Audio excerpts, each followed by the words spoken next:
everyone, this is Yamuna from IELTS Grammar, and in my today's video I'll be sharing with you some of the common mistakes that we make in IELTS writing task 2.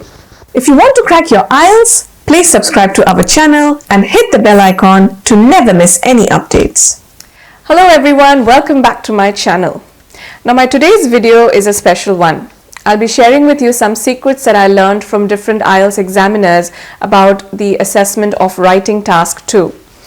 I will also be giving you an assignment at the end of the video, so please ensure you hang on. I will also be sharing my personal experience, some of my mistakes which I did, and I'm sure you can benefit from them, so do stay tuned. If you haven't watched my video on the mistakes that we do in IELTS writing task 1 of academic, I have linked it here, so please ensure you do have a look. Now the IELTS writing task 2, you will be given a topic and you have to write an essay on that. So you will be having 40 minutes to attempt that question, and a minimum of 250 words are required. So please ensure you stick to the word limit. Do not write less than 250 because you will be penalized otherwise. Now error number 1 is using incorrect spellings. So please ensure you do good practice of your spellings and write the correct spellings in your answers. For example, there can be some words which are tricky, like government, for example. Would you spell it G-O-V-E-R-M-E-N-T, or would you spell it G-O-V-E-R-N-M-E-N-T? There are also other words like separate, which is a common word where people make mistakes. Words like receive, whether you put the I before the E or the I after the E.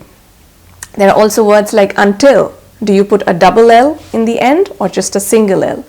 So please ensure you do good homework with your spellings and avoid writing incorrect spellings because that will just reduce your score. Error number 2 is using pre-memorized words and sentences. Now IELTS examiners do not like students using words which are forced, which do not fit in the context and they sound very unnatural, very uncanny. So they do not like such answers, and actually, you might even get a reduced score. So just ensure you use whatever sentences you're using very naturally, like a free flow writer, and do not just put some very big vocabulary words at the wrong place because it will just sound really inappropriate and your band score will be reduced. So avoid memorizing answers because you might use them and it's not fitting to the question or to the context. Just be very natural and just understand how you need to write your answers. Error number 3 is grammar issues. So just be very thorough with your grammar, singular and plural nouns, the subject and verb agreement. For example, a singular noun means one place, one person, one thing, or one idea. A plural noun means more than one place, one person, one thing, or one idea. So when you're doing the subject and the verb agreement, if it's a singular subject, make sure to use a singular verb. For example, she writes every day. It will be wrong if I say she write every day, right?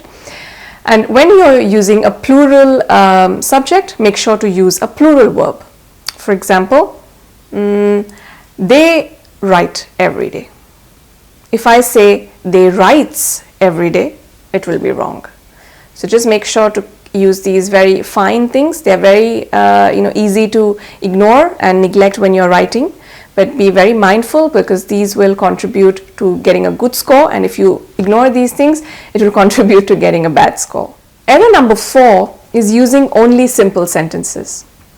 So try to use a variety in your sentence types, use more complex types of sentences, and also try to include some clauses like subordinate clauses or conditional clauses in your sentences. For example, if, although, because, but, while. So error number 5 is no clarity or structure. So if your answer does not have any logic and it's very vague, you're not following any template, like there's no proper introduction paragraph, there are no body paragraphs giving a nice sequence to your answer, and there's no conclusion, then you're not following the criteria for the IELTS writing tasks, and that can actually reduce your score. So please ensure you follow a proper template and do what they ask you to do. For example, if they ask you to give your opinion if roadways or railways are better, so give your opinion, and that way you are doing task achievement. Error number 6, which is also very important and it's commonly found, is using informal language. So if you're being very casual in your writing and you're not writing like how it is done at universities or it's done in different news journals and articles, then you will actually lose marks. So ensure to avoid idioms like cherry on the cake or out of the blue, etc. Just be very formal, be very professional in your writing. Alright, so now it's time for your assignment, the viewer's assignment section. So I have given you a slide and you have to spot the errors in those sentences. So you can pause the video, just have a look at the questions, write the answers in the comment section below, and once you have attempted all the questions, just resume the video, and I have provided the answers in the following slide. So you can compare and come to know where exactly you made the mistakes. So let me know how you go in the comments and if you found this exercise helpful. Now it's time for you.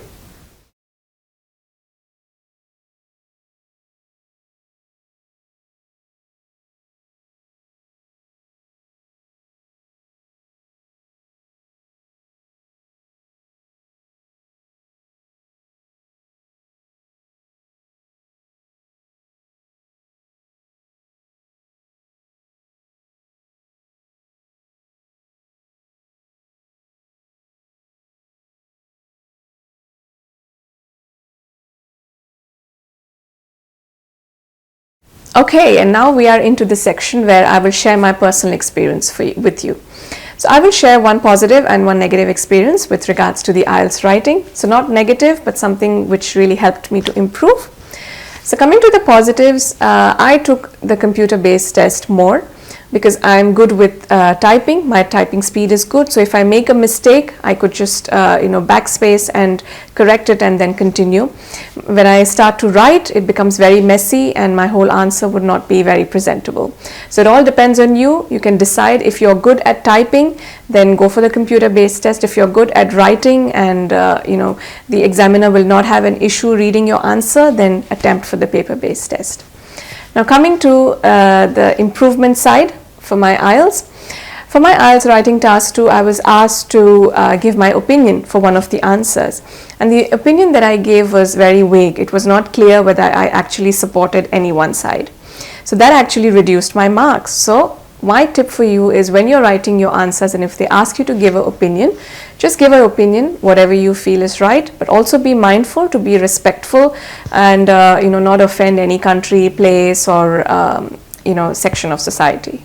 So my dear viewers, I really hope you found this video helpful. Please let me know in the comments below if you have any questions and I'll be happy to help. If you haven't already subscribed to my channel, please hit the subscribe button and also press the bell icon so that you're notified whenever I upload a video. If there's anything you want me to make a video on, please also post that in the comments. I love reading whatever you write to me. And also hit the like button so that I'm encouraged to make more videos for you. So till we meet next time, I wish you good luck on your IELTS journey.